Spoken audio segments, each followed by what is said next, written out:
lagi di Bulan Berbicara episode 5. Asik. Udah lama nih kita nih. Kita berdua balik lagi. Kita berdua sebenarnya balik lagi. Berdua bukan bertiga. Soalnya yang satu nggak jelas kemana ya kan. Yang satu ada punya program. Terus pertama-tama kita ucapkan dulu para peserta yang sudah mengikuti event kita, yaitu event MACL. Terima kasih nih untuk para peserta yang sudah mengikuti dan juga para yang sudah juara ya. Ya, juara selamat banget. Juara. Dan yang belum juara masih ada tahun depan insya Allah. Insya Allah. Gimana? Nah, gue pengen nanya menurut pendapat kalian nih. Gimana MACL itu gimana? Feedbacknya tuh gimana menurut kalian? Apakah ada yang kurang atau gimana? Kalau misalkan emang antusiasnya lebih banyak lagi, kita akan mengadakan volume 2. Pasti lebih meriah guys. Pasti lebih meriah. Dan terima kasih juga buat kalian semua yang udah ngeramein live stream kemarin. Benar. Yang udah nonton, kita nggak expect banget. 500. Penontonnya 500 sebanyak itu. Tapi 500. Lu lihat berapa? 600 malah. Total. Keren banget. Total penayangan sampai 600. Itu keren banget sih. Gak nyangka gue juga untuk live stream sekelas live stream Mobile Legends kayak kita ya. Masalahnya nggak cuman nonton doang Pak, dia cukup aktif juga di komen. Itu yang seru. Interaksinya tuh ada gitu. Soalnya, itu gue gak expect juga sih. Teman-teman kita yang jadi caster, wah cukup antusias juga kan. Kita berterima kasih juga buat teman-teman kita jadi caster dan observer kemarin. Kalian terbaik. Keren. Standarnya emang waktu gue bikin live stream, bukan gue yang ngurus. Iya. Gue pengen sebenarnya standarnya sih gue pengen ngikutin MPL. Gak apa-apa gue ikutin MPL, jujur aja. Iya, terus? Ya menurut gue udah cukup lah, udah lumayan lah ya. Buat sekelas dengan alat yang kita punya juga terbatas kan, gak sebanyak mereka dan tuh. Terus kalian semua keren. Keren banget, yang pasti keren banget. Keren banget. Semoga ada volume kedua. Amin. Terus Kenapa nih kita berdua nih? Balik lagi. Kasih kalian bingung. Minggu lalu mungkin udah tayang. Bulan Berbicara juga. Cuman edisi Piala Dunia dan yang ngisi bukan kita. Iya, yang ngisi bukan kita. Pasti kalian mencari kan, kenapa nih kita berdua kemana nih kan? Tanya kan. Kalian tanya kan? Apa dikat? Apa emang kita udah nggak di Muntok Project lagi kan? Udah join lagi kan? Pasti kalian bertanya-tanya. Yoi. Jadi begini. Untuk Bulan Berbicara sebulan ke depan, dalam masa Piala Dunia akan ada 2 bulan berbicara, yaitu bulan berbicara biasa yang bakal kita isi berdua, dan juga bulan berbicara edisi spesial Piala Dunia yang akan diisi oleh Andere, Ican, dan Nafil seperti kemarin. Mereka ini bakal lebih spesifik ngebahas tentang Piala Dunianya, dari pertandingannya, dari teknikal ya, analisis pertandingan, matchnya juga, mungkin pemain-pemainnya bakal lebih ke arah sana. Dan untuk kita berdua, kita bakal khusus ngebahas seperti biasa hal-hal tepi jurang. Jangan tepi jurang, bro. Tenang aja. Jangan. Bahaya. Cuman belakangan ini tuh apa ya? Mancing gua banget buat membahas hal-hal itu. Konten yang mancing ini ke jurang banget. Karena kan namanya Bulan Berbicara ini sebenarnya kita ingin ngomongin bukan cuma hal lagi trending ya, tapi hal-hal keresahan kita lah sih. Iya, keresahan dari diri kita. Ya. Emang juga kebetulan lagi ada event-event besar ya di sini di Indonesia juga.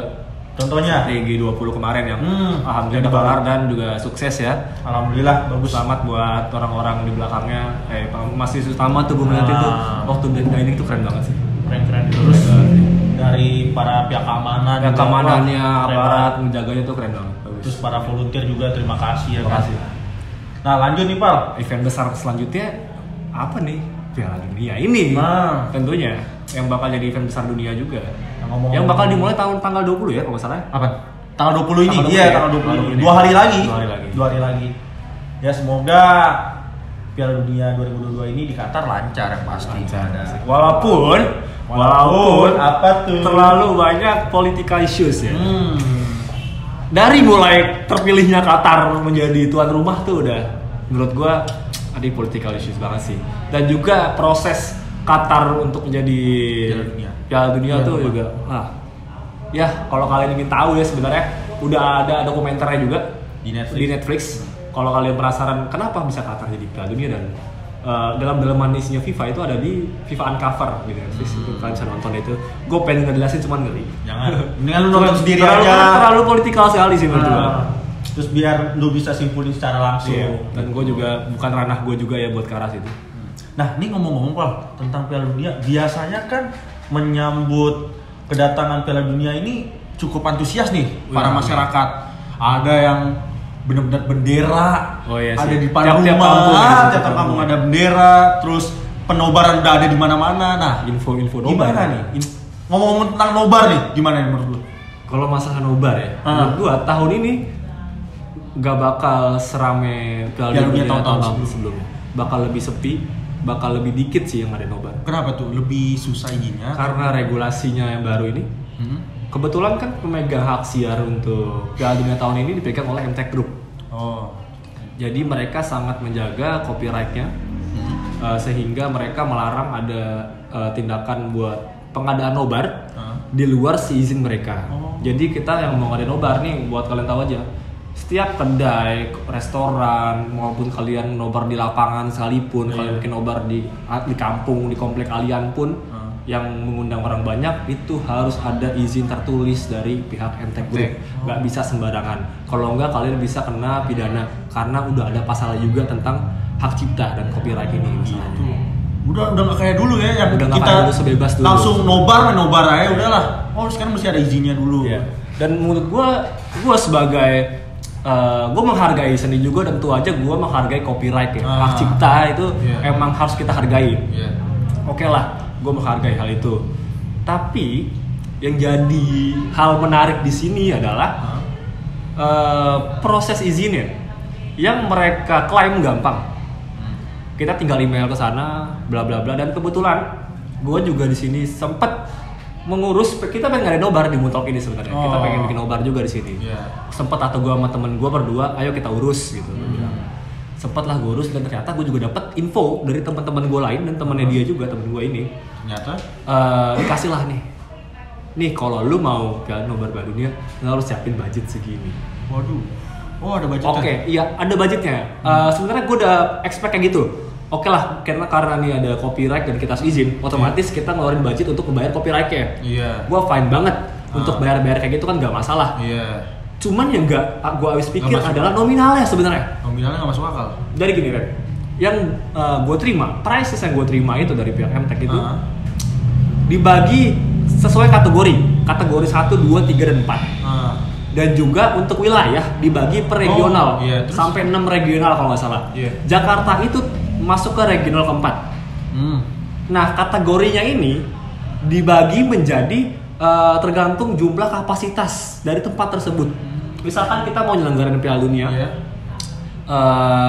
di lapangan, kapasitas bangku kita 150, itu masuk ke kategori 2. Sedangkan untuk kayak Muntok ini masuk ke kategori 1. Dia di bawah 100, bukan 50 malah. Di bawah 100. Di bawah 100. Itu yang gua agak kok maksud gua ini enggak nyangkut ke kedai kecil. Prices ini tuh enggak nyangkut ke kedai kecil gitu. Enggak tahu sih, gua enggak bingung ya. Mungkin pihak MTech punya prices lain atau gimana untuk khusus kedai-kedai kecil kayak kita nih. Contohnya Muntok ini cuman kurang lebih ya 30 lah, kapasitas 30 orang.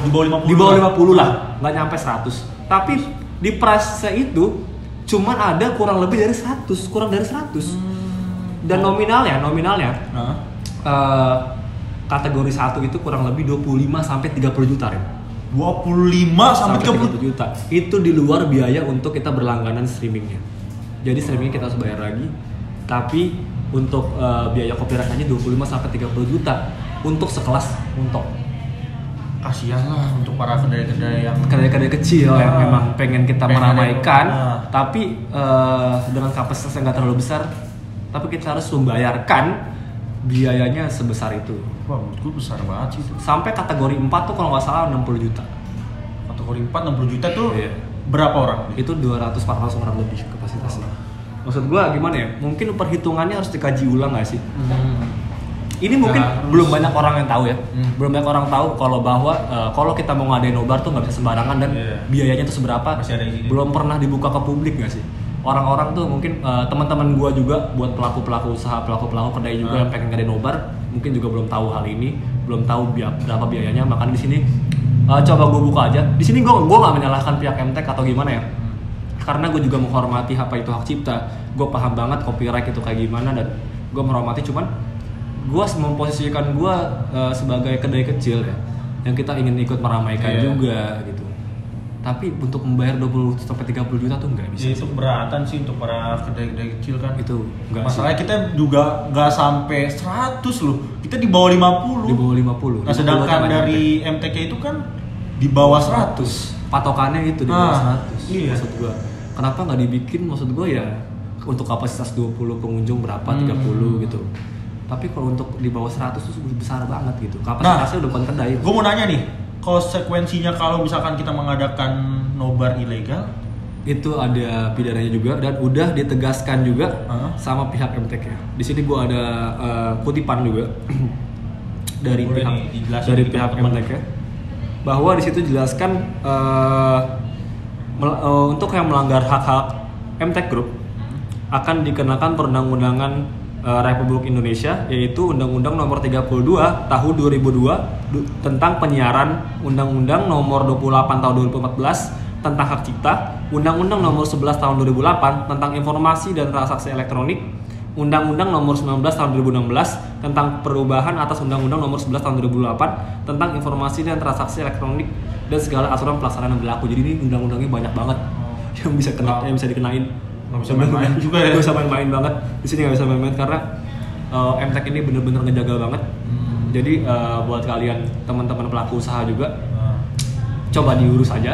Kalau emang kalian berpikir bisa mengakomodir itu, tentu dipertimbangkan juga dari event-eventnya juga yang bisa menutupi hal itu ya. Maksudnya 30 juta tuh nggak dikit. Banyak banget. Buat kedai kecil yang emang omsetnya juga per bulan mungkin nggak bakal nyentuh segitu guys. Iya nggak bakal nyentuh segitu guys. Kedai kecil masih berusaha memulai. Iya, tapi mereka susah juga. Ini maksudnya sepak bola kan ya seperti kita biasanya bilang ya, sepak bola tuh olahraga bersama, hiburan bersama yang harusnya bisa dinikmatin oleh semua kalangan, semua orang maksudnya. Ini baru di 2022 ya begini. Untuk Piala Dunianya baru 2022. Sebenarnya untuk masalah copyright ini sudah ada sejak tahun 2019-18. Oh, pokoknya sejak Mola megang Premier League. Ya, Mola TV megang Premier League itu tahun berapa? Kalau masalah 18-19 ya. Mola TV megang Premier League. Jadi mereka itu sama persis ngeluarin statement bahwa nobar Premier League nggak boleh sembarangan, harus izin juga sama pihak mereka itu dari tahun-tahun segitu. Cuman kalau dia itu biayanya sama apa gimana? Oh itu gue nggak tahu, mungkin kan karena beda perusahaan juga, mungkin beda regulasi juga. Nah ini yang gue bacain tadi ini regulasi dari MTK-nya untuk Piala Dunia tahun ini, penyelenggaraan nobar Piala Dunia tahun ini. Nah itu gimana tanggapannya menurut kalian? Gue penasaran aja sih, maksud gue menurut kalian gimana tanggapannya? Apakah emang worth it? Masuk akal kah atau gimana? Karena menurut kita sendiri kita pun kaget. Mungkin kalau menurut gue, kalau bagi kafe yang udah gede namanya ya coffee shop lah. Coffee kita shop. Kan masih kedai. Iya, menurut gue worth it sih. Karena kan dia pasti mengadakan nobar sekalian. Dia pesan makan, minum. Ada dan emang omsetnya udah nyentuh segitu. Dan juga jumlah seatnya juga udah lebih dari 50 gitu, mungkin kurang dari 100. Jarang banget gak sih coffee shop yang 100 seat? Maksud gua jarang. Lu selama lu kan orangnya udah nongkrong coffee shop yang gede-gede ya. Kira-kira menurut lu ada nggak yang nyentuh 100 seat? Yang nyentuh 100. Ya mungkin ada Pak, cuman gua nggak bisa ngomong. Tapi jarang gak sih maksud gua? Ya ada, cuman jarang dikit. Kapasitas segitu tuh menurut gua apa ya? Oke lah, misalkan franchise itu dibuat untuk event, misalkan event untuk project ingin bikin nobar bersama di lapangan yang gede gitu, kapasitas gede. Tapi kalau untuk regulasi dipukul rata untuk semua kedai, kafe, restoran, agak sedikit nggak fair sih dengan harga untuk bayar copyrightnya itu sih. Makanya itu kita nobar ya udah kayak nobar biasa ya, satu laptop terus proyektor. Ternyata enggak ya? Udah nggak sesimpel dan segampang gitu ya. Walaupun siarannya ini free to air, Maksudnya free to air itu yang disiarin di SCTV di Indosiar. Karena kan MT Group kan di SCTV Indosiar. Yeah. Ada beberapa match nanti yang bakal ditayangin di sana juga. Itu FTI itu siaran free to air itu bisa nonton di TV biasa. Sedangkan yang lainnya kan harus streaming by video.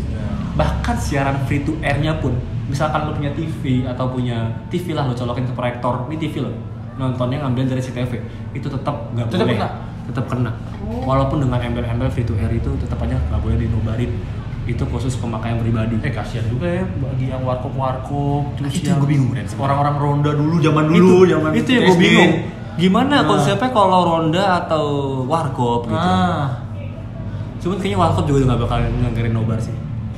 Karena apa? TV digital. Iya benar. TV analog di Jakarta udah dimatiin semua. Otomatis semuanya balik ke TV digital. Dan untuk membeli alatnya itu pun mereka ngeluarin duit. Jadi gue sempat kemarin main ke warkop langganan gue, ngobrol masalah TV digital itu dan mereka tuh pusing karena harus ngeluarin duit 200 sampai 300 ribu lagi buat beli STB. Akhirnya TV itu mati aja udah. Makanya itu juga salah satu alasan kenapa warkop kayaknya nggak bakal ada nobar deh. Karena butuh biaya lagi juga mereka beli alatnya. Ya, nih untuk teman-teman banyak masalah ya. Maksudnya terlalu banyak masalah complicated masalah perayangan ini. TV digital ini. Ada teman-teman yang ingin mengutarakan isi hatinya bisa langsung komen aja di bawah kalau ada pendapat. Dan maksud gue bisa tunjukin data-data apa yang gue omongin ini. Bisa gue tunjukin nanti mungkin gue tunjukin di layar ini. Data-data yang gue dapat yang gue baca. Karena gue nggak mau ada kesalahpahaman. Ntar gue dibilang hoax. Karena itu data-data yang gue dapat. Dan ada beberapa temen gue juga yang udah mulai ngurus itu juga, punya kafe juga. Dan ingat buat kalian yang punya tempat-tempat nongkrong atau pengusaha kafe kecil-kecil, tetap harus diurus. Oke lah, mungkin mereka nggak bakal nindak kalau nggak ada laporan. Cuman kan kita nggak ada yang tahu. Daripada nanti kedepannya ada masalah yang bikin rumit lagi kan? Kita nggak tahu. Ya semoga aja untuk para nobaran ini udah nonton masing-masing. Nonton di HP aja masing-masing, coy. Tapi rame-rame gitu kan. Iya. Gimana? Udah di kamar gitu. Ya udahlah. Itu aja kali ya. Enggak usah banyak-banyak terlalu pinggir jurang. Bahaya. Ini juga sebenarnya udah gue nggak ada niat untuk menjelek-jelekan. Kan ini kan sesuai fakta. Perusahaan manapun ini bukan menjelek-jelekan. Pure ini opini pribadi gue dan data-data yang gue terima juga ada bukti-buktinya juga. Buat ngasih tahu ke teman-teman juga. Kalau sekarang nobar tuh gini loh ada. Kita menghimbau juga untuk masyarakat buat aware akan hal ini. Jangan sembarangan bikin nobar, tapi coba diurus dulu izin nobarnya. Kalau emang nggak affordable buat kalian, ya udah nggak usah. Karena emang sudah ada undang-undangnya, ada peraturannya juga di negara ini. Mungkin itu aja. Sekian dari gue Randy dan gue Bowo. Ditunggu komen-komennya, ditunggu masukan-masukannya. Kira-kira next masih banyak sih yang pengen gue bahas. Tapi kalau mau ide nih next topik apa selanjutnya bisa komen di bawah. Komen di bawah ya. Jangan lupa like, komen dan subscribe. Sampai jumpa di next video. Bye.